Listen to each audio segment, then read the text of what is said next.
Quero compartilhar com vocês a importância de um conselho na minha vida e como isso me resgatou da vida que eu vivia sem perspectiva para uma vida boa, para uma vida próspera, para uma vida que começou naquele degrau e só vem crescendo. E mostrar como a falta de um direcionamento pode deixar você plantado numa lata. Você já viu essa expressão? Sabe uma árvore, uma árvore que ela pode se tornar frondosa, maravilhosa, e porque foi plantada numa lata, ela cresce, mas fica daquele tamanho, não passa daquilo, pronto. Era o que acontecia na minha vida. Eu posso dizer que eu estava como uma árvore plantada numa lata. Não morria, mas não crescia. Até que, por um conselho, por um bom conselho de uma amiga, por um direcionamento, eu fui tirada daquela lata e fui plantada numa terra boa. E de lá para cá, só vem acontecendo coisas boas, só vem crescendo.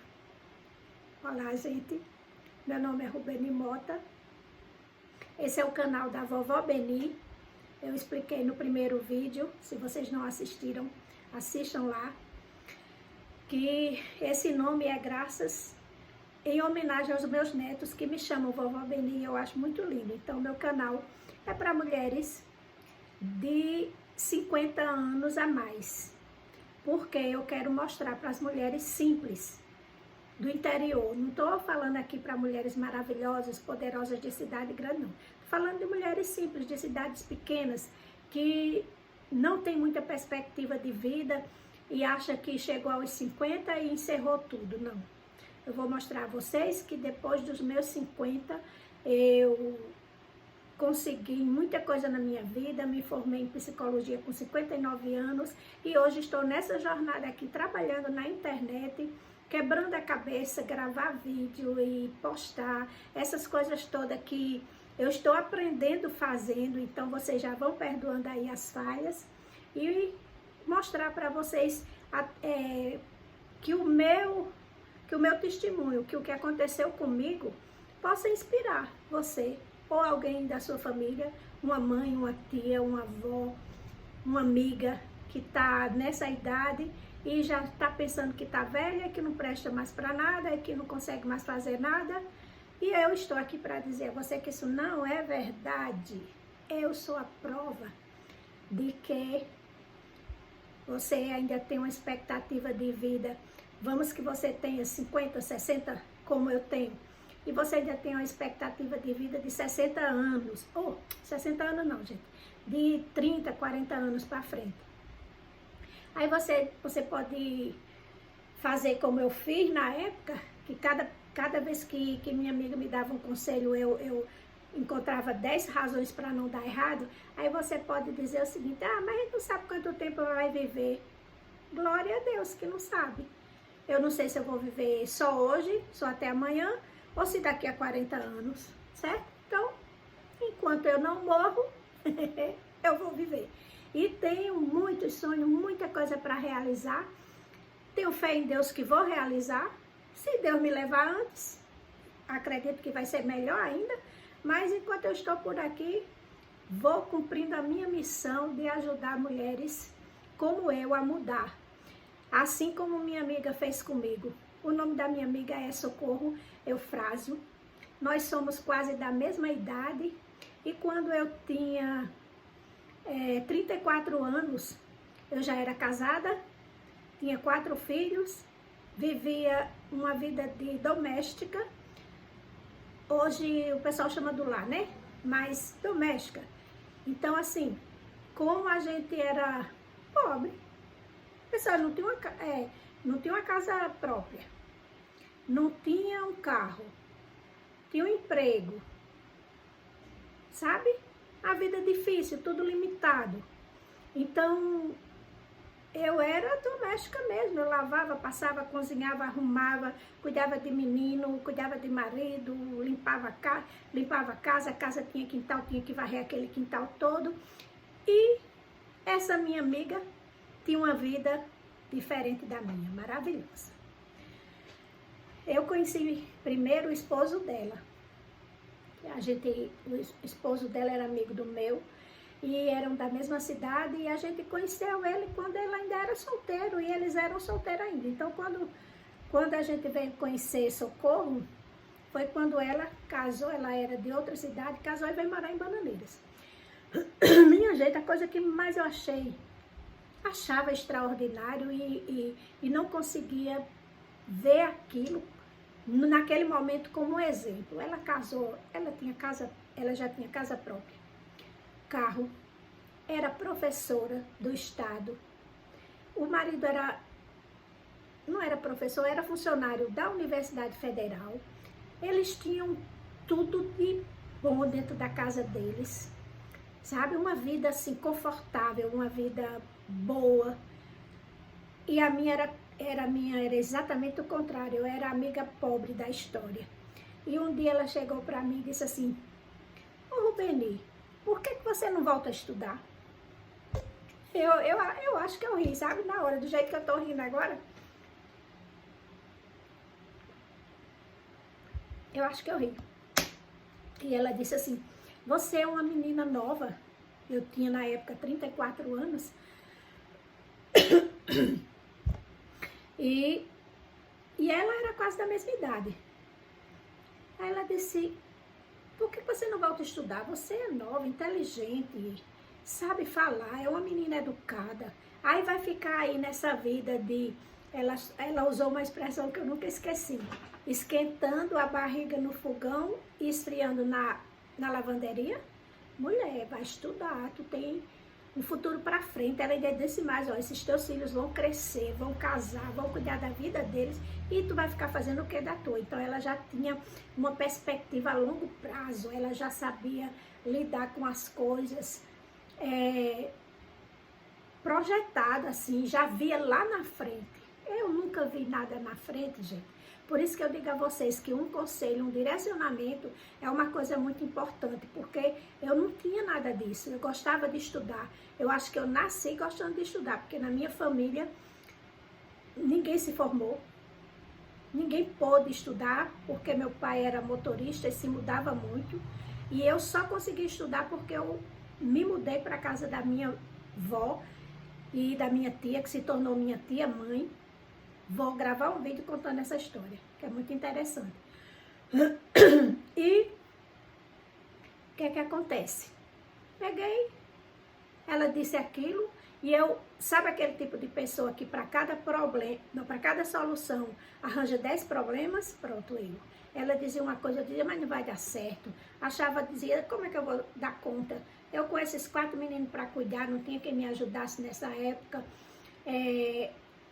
Não tinha universidade aqui na minha cidade, tinha bem pertinho, mas os cursos que tinha lá eu não queria fazer. E eu sei que eu arranjei 1001 desculpas, e cada uma ela arranjava outra solução. Eu dava um problema, ela dava uma solução. E eu sei que aquilo me tocou, sabe? Sabe as coisas quando Deus faz e quando tem de acontecer? Pronto. Aí, a partir daquele dia eu comecei a pensar. Eu disse: mas Socorro, como é que eu vou fazer isso? Ela disse: eu tenho um monte de livro lá em casa, eu lhe empresto. Você vai na biblioteca pública e arranja outros. Porque nessa época a gente não tinha internet, né? Televisão era coisa de gente rica. Era.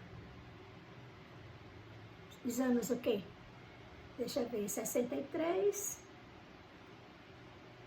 1995, os anos 90 era desse jeito assim, pelo menos na cidade pequena. Mas vamos para lá, vamos deixar isso para lá e vamos em frente. Aí eu disse, fui para casa e comecei a pensar, como eu gostava de estudar, o que é que aconteceu? Juntou a fome com a vontade de comer. Eu disse, comecei a pensar, rapaz, eu acho que isso dá certo.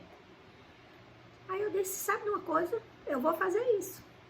Então, comecei a pegar os livros dela.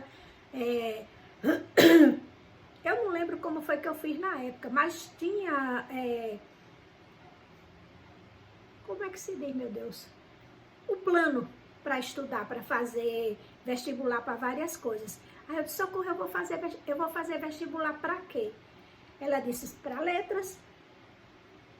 Aí eu disse, não, quero não. Eu sabia que fazer letra era para ser professora. Eu não quero ser professora. Ela disse, não tem problema.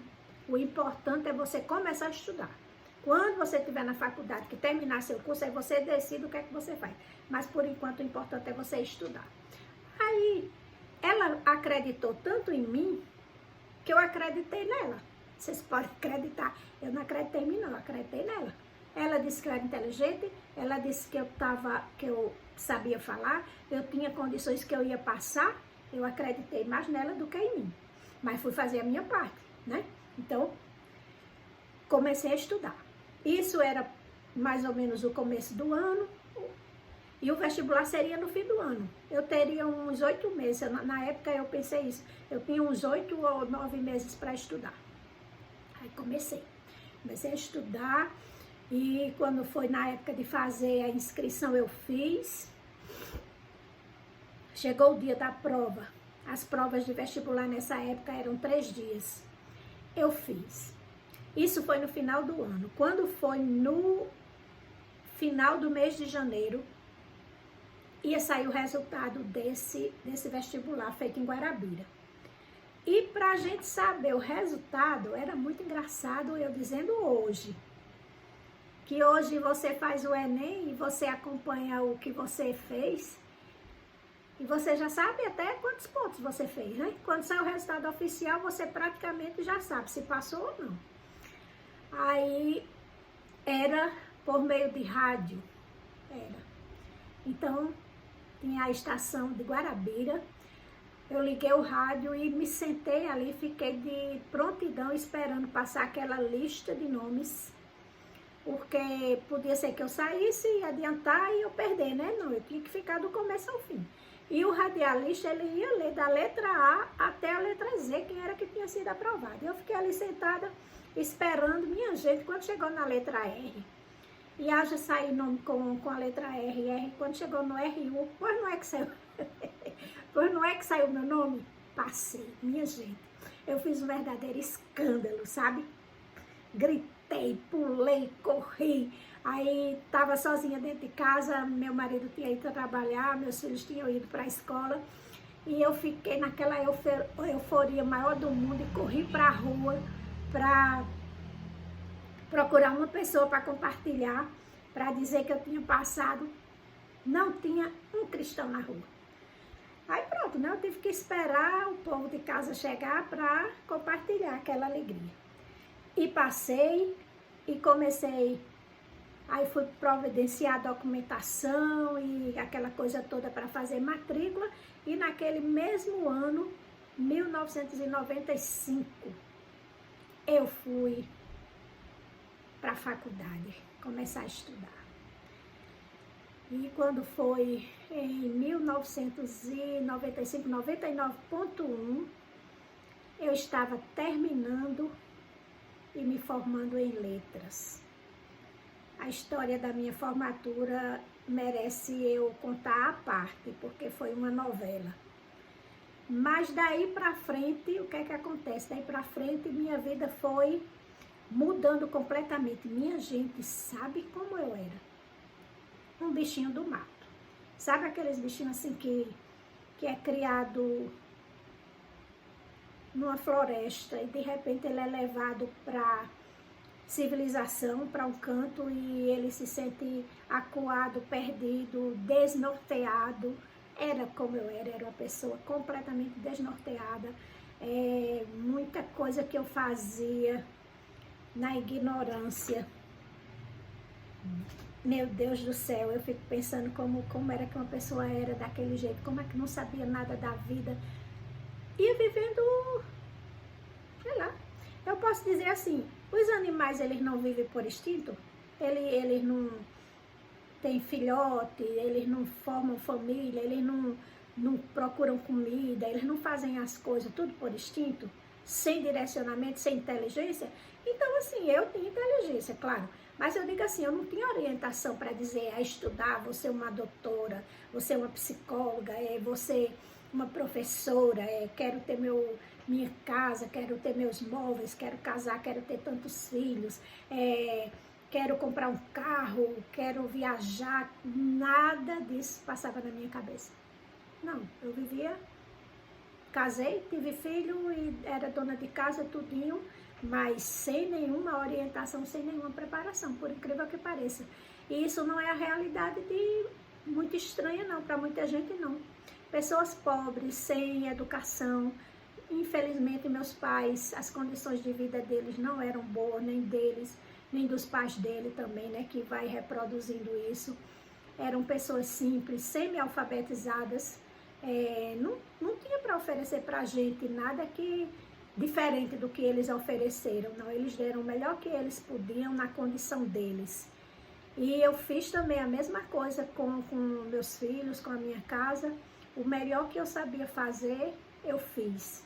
Até que essa minha amiga me tirou dessa situação, com um conselho.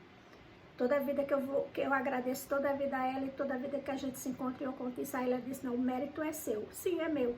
O mérito porque eu fiz a minha parte, mas o instrumento, a bênção na minha vida foi ela e eu só tenho que agradecer. Então hoje eu estou aqui criando esse canal e eu peço a você que se você tiver alguém da família, seja sua mãe, uma amiga sua, da vizinhança, pessoas que você conhece, pessoas que estão assim paradas no tempo e acha que não tem mais perspectiva de vida, que não dá mais para fazer nada, eu estou aqui para dizer a você que isso não é verdade não, porque eu ainda quero viajar muito. Minha gente, eu fiz esse ano a minha primeira viagem internacional, no início de março. E foi a coisa mais maravilhosa, uma das mais maravilhosas da minha vida. Eu fiquei encantada, conheci as cataratas do Iguaçu, conheci tanta coisa linda, minha gente, que eu digo, meu Deus, como tem coisa bonita. Hoje a gente sabe que tem, né? Na televisão, na internet a gente vê, mas não é como pessoalmente. E eu vi aquilo e eu disse, rapaz, essa é que é vida. E eu quero condições para viver esta vida. Porque eu fiz, mas a gente como funcionário que tem aquele salário limitado, faz uma coisa, compra passagem 10 pagamentos. Qual a vergonha disso? Nenhuma. 10 pagamentos a viagem, vou passar 10 meses pagando a viagem. E guardei o dinheiro e levei, que foi para comida, para comprar algumas coisas, e pronto. Mas é uma coisa que a gente faz sacrificado e só pode fazer uma vez no ano. Por exemplo, se aparecesse outra viagem dessa agora, eu não podia fazer. Aí eu disse, não, pois eu vou trabalhar na internet, porque eu sou psicóloga por formação. Hoje a gente tem atendimento online. E aqui eu fico assistindo os vídeos, eu vejo mulheres fazendo coisas maravilhosas e ganhando dinheiro com isso. Depois eu vou aprender. Eu quero aprender inglês ainda para não melhorar o meu cérebro, não ter o perigo de ter Alzheimer. Faço academia 3 vezes por semana, faço pilates 2 vezes. Acrescentei agora cardio todas as manhãs, porque eu quero chegar à idade que Deus me permitiu, tomara que seja dos 90 para dentro, mas eu quero chegar forte, com saúde, podendo andar, sair para resolver minhas coisas.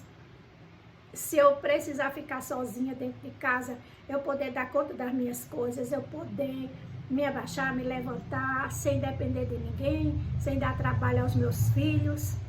Quero ser um prazer quando eu chegar na casa dos meus filhos, do meu neto, sabe? E como é que eu faço isso?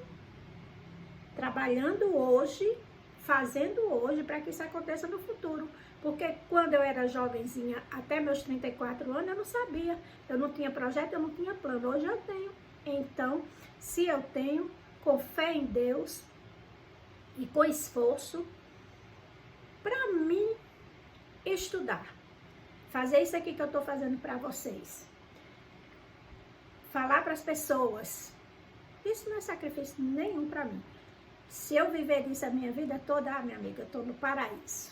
Porque é tudo que eu quero. Então você, se gostou desse vídeo, dê o seu like, se inscreva aqui no canal.